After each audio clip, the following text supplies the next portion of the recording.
Hello students, today we are going to start new topic which is your current electricity.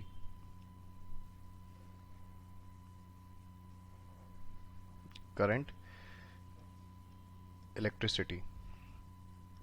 ठीक है, तो आज इसका हम बेसिक पढ़ेंगे कि करंट इलेक्ट्रिसिटी में क्या होता है। सबसे पहले करंट इलेक्ट्रिसिटी करंट हुआ कहाँ से, आया कहाँ से, तो उसके लिए आपको पता होना चाहिए चार्ज क्या होता है।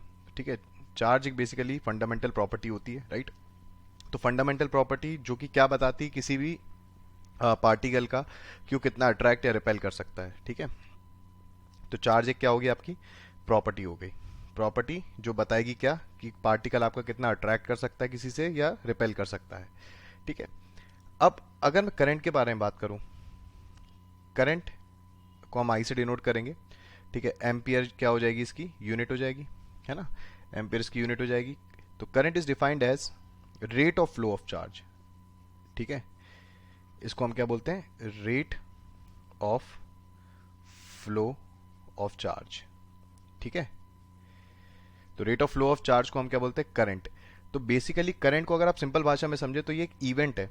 इवेंट मतलब जैसे आप जैसे कहीं से जा रहे हैं, ठीक है, बगल में आप देख रहे हैं कि कुछ लोग नाच रहे हैं, तो आपको समझ में आ गया कि हाँ भाई कुछ शादी का माहौल चल रहा है, दैट इज एन इवेंट। तो करंट को आप ऐसे समझे, ये एक ऐसी इवेंट है जहाँ पे चार्ज पार्टिकल नाच गा रहे होते हैं। ठीक है, तो ये बेसिकली एक इवेंट है, इसको आप ऐसा समझ सकते हैं, है ना। तो rate of flow of charge, तो इससे देखिए आपको क्या क्या पता चलता है। करंट को मैंने अगर लिखा है D Q by D T, तो D Q by D T मतलब ये क्या, instantaneous current. Instantaneous current, correct. ठीक है, मतलब अगर आपको चार्ज का एक्सप्रेशन दिया हुआ हो as a function of time, तो आप उसको डिफरेंशिएट करेंगे तो आपको करंट मिल जाएगी।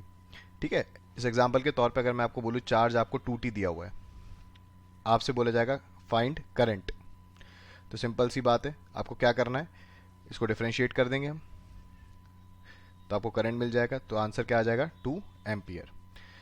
तो पहली चीज तो ये हो गई, इसको बोलते हैं इंस्टेंटेनियस करंट। दूसरी चीज यहां पे आती है, इसे बोला जाता है एवरेज करंट। यूजुअली पूछा जाता है एवरेज करंट। ठीक है, एवरेज करंट क्या होता है। एवरेज करंट को अगर मैं डिफाइन करूं, जैसे एवरेज निकालना है कि आपको एक इंटरवल में अगर आपको बोला जाएगा कि कितना करंट है, तो एक एवरेज इंटरवल में अगर आपको बताना है, तो उसको हम कैसे डिफाइन करते हैं, delta Q by delta T. ठीक है, यहाँ डेल्टा आ जाएगा, डेल्टा मतलब होता है चेंज।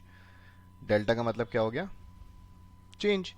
ठीक है, अब जैसे क्यू आपको बोला जाए, जैसे मैंने आपको बोला है Q is given as 2t। ठीक है, find average current from 0 to 2 seconds. ठीक है, तो आइए निकालते हैं। तो आई एवरेज निकालने का तरीका क्या हो जाएगा, अब देखिए डेल्टा क्यू होता है Q final minus Q initial types लिख लीजिए, अपॉन टाइम 2 सेकेंड्स दिया है तो 2 हो जाएगा, है ना। अब फाइनल मतलब 2 सेकेंड, तो क्यू फाइनल अगर आप देखेंगे तो टी की जगह आपको क्या डालना है, 2 डालना है, तो ये कितना आ जाएगा 4। जीरो डालेंगे तो देखिए 0 आ जाएगा डिवाइड बाय 2, तो ये आपका आ गया 2 एम्पियर। ठीक है, तो यहाँ पे इंपॉर्टेंट चीज ये है, आपसे क्या क्या पूछा जाएगा, सबसे पहले इंस्टेंटेनियस करंट पूछा जाएगा। तो इंस्टेंटेनियस करंट कैसे निकालेंगे, डिफरेंशिएट करके। और फिर आपको पूछा जाएगा एवरेज करंट निकालो, तो एवरेज करंट कैसे निकाला जाएगा, डेल्टा क्यू। डेल्टा क्यू ध्यान रखिएगा, पहले final minus initial divide by delta time. ठीक है, एक चीज और मिलती है हमें इस वाले एक्सप्रेशन से, कि अगर मैं क्यू टी कर्व बनाऊं, क्यू वर्सेस टी कर्व बनाऊं, तो इसका जो मुझे स्लोप होगा वो मुझे क्या देगा, करंट देगा। तो यहां पे हम लिख सकते हैं slope of Q T curve gives you current. ठीक है, तो ये कुछ बेसिक्स हैं जो हमें जानने की जरूरी है आज पहले लेक्चर में। ठीक है, नेक्स्ट लेक्चर में इसको आगे कंटिन्यू करेंगे। Thank you very much.